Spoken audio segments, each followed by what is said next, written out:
Hello, this is Uncle Jim. This is a follow-up on the Glock 17 214. $214 complete. Unless you add a magazine.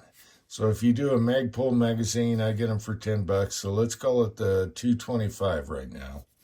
Because you can't shoot it without a magazine, right? All right. So we had issues. We had to do some troubleshooting. The upper that he got separately worked perfectly on my 34. You saw that in the last video.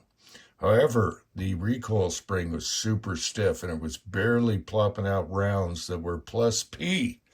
That should have went at least 10 feet. So, this morning my son had got a lower parts kit in the mail. And he put it together, and he comes upstairs, and he's like, we got problems. And the trigger wasn't returning. And I could feel, okay, it's unloaded. I could feel a mechanical glitch right about here. A really hard mechanical glitch right about there. And I'm like, okay, let's go downstairs and figure it out. And he was like, no, I'm done today. I'm done messing with this. Well, let's do it later. And I said, no, let's reach down and find those boils and let's figure this out. And we're going to compare it with a stock setup because this upper worked perfect on this 34 lower, which actually has a longer slide. So he's like, all right. I said, hey, take her down. We'll go downstairs. I have some extra parts. We'll compare them and see what's going on. So the first thing we looked at was the trigger and the trigger bar. I wanted to make sure it's not rubbing on that frame. And what's going on with the crucible at the back end there. And the connector and see where we're getting this glitch. It wasn't necessarily the barrel because it worked fine here. So we know, unless it was the barrel block. And we'll get to that in a minute. So we're dealing with cheap lower parts here. Super cheap, and I'm not impressed with some of the parts. Some are okay, but I wasn't impressed. So I said, take this trigger bar and trigger and compare it to yours. Take it apart again and scrutinize the hell out of it and see. And he ran a pin through both triggers and found out that this trigger was way too tight to the pin. And this is the same kit that comes with the pins, their own kit. And it was super tight on the trigger shoe itself. And it was binding up there. The other problem was the connector here where you can change your, your trigger on your Glocks. The connector, when it goes in the block here, it was sticking way out here. This is the actual connector itself right now. And it's just bent way out here. Now, you can tune these by bending them inward, but you don't want to bend in and out, because you'll break her right there.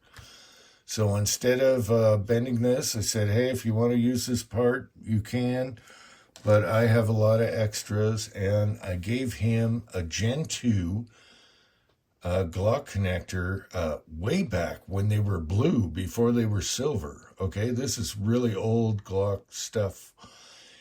And we put that in there, and it was just perfect. It had just the amount of tension. It wasn't super stiff and causing any drag. And believe it or not, here, let me show you this. All right, we're empty. Believe it or not, that connector was perfect. It's a 5-pound stock connector, but it's crisp and has a short reset. It's perfect. There's no creep or anything. And we're like, wow, that's nice. Let's keep that in there and continue. So he reamed out the hole in the trigger, which was too small for their own pins. I didn't have any extra pins to compare it with. And then we did that, and all of a sudden it racked back and reset every time. Okay, so there's no problem. And it actually has a way better trigger now.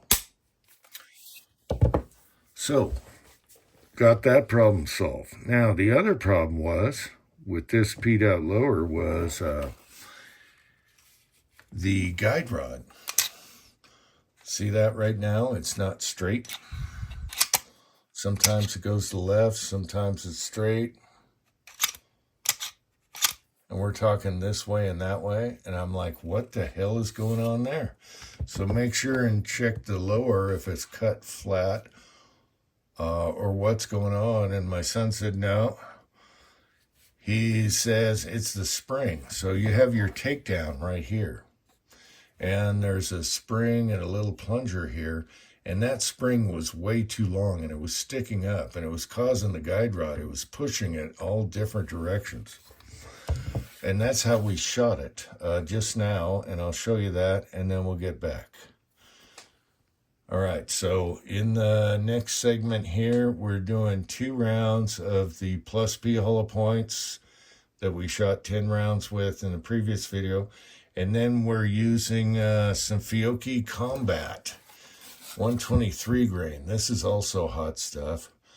And if you guys have boxes of this, I'll be impressed. Okay, I only have a couple left. This is old stuff, but Fiocchi 123 Combat truncated cone. Awesome stuff. So I'll show you that segment and then we'll come back. All right.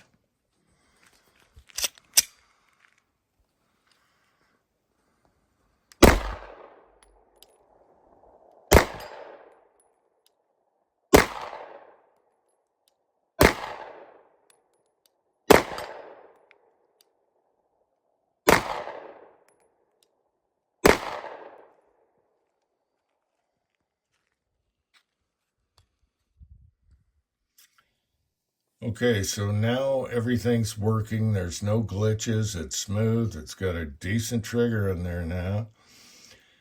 And I also told them to aim 6 o'clock because I noticed the last video was shooting right at the top of the swinger. And off camera, I was shooting it also. And I was hitting the swinger and I was aiming right at the bottom of the swinger with the stock Glock sights on there.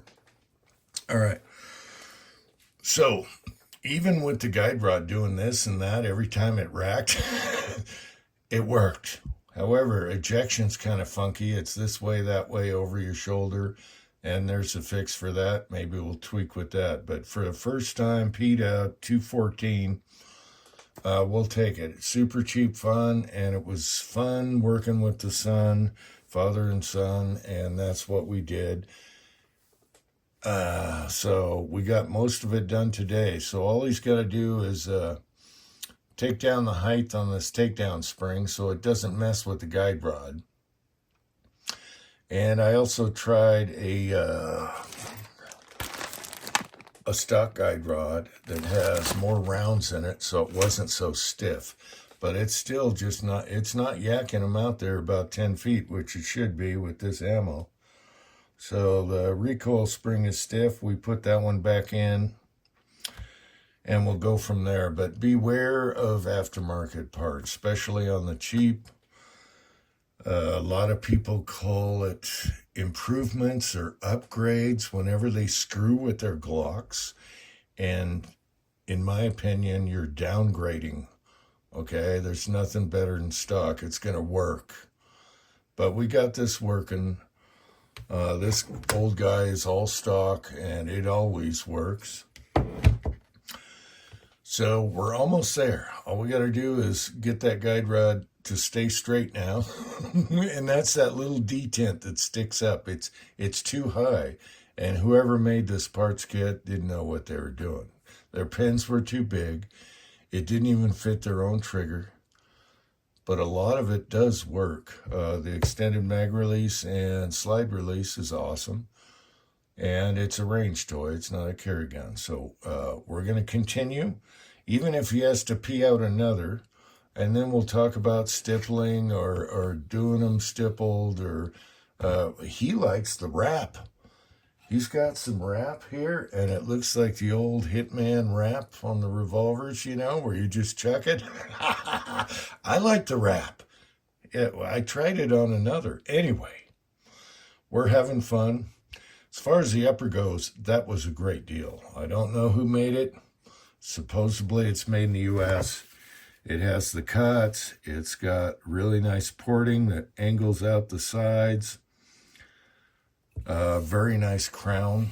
So we're happy with that, but we're kind of new to this thing. All my Glocks are stock pretty much, other than like stippling or whatever. So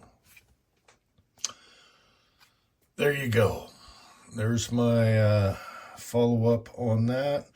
I do like the Magpul mags on the cheap. I would carry Glock, but I've never had a problem with these.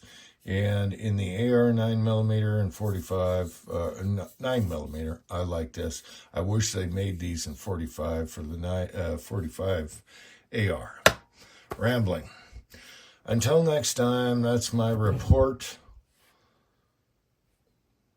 and retort. America.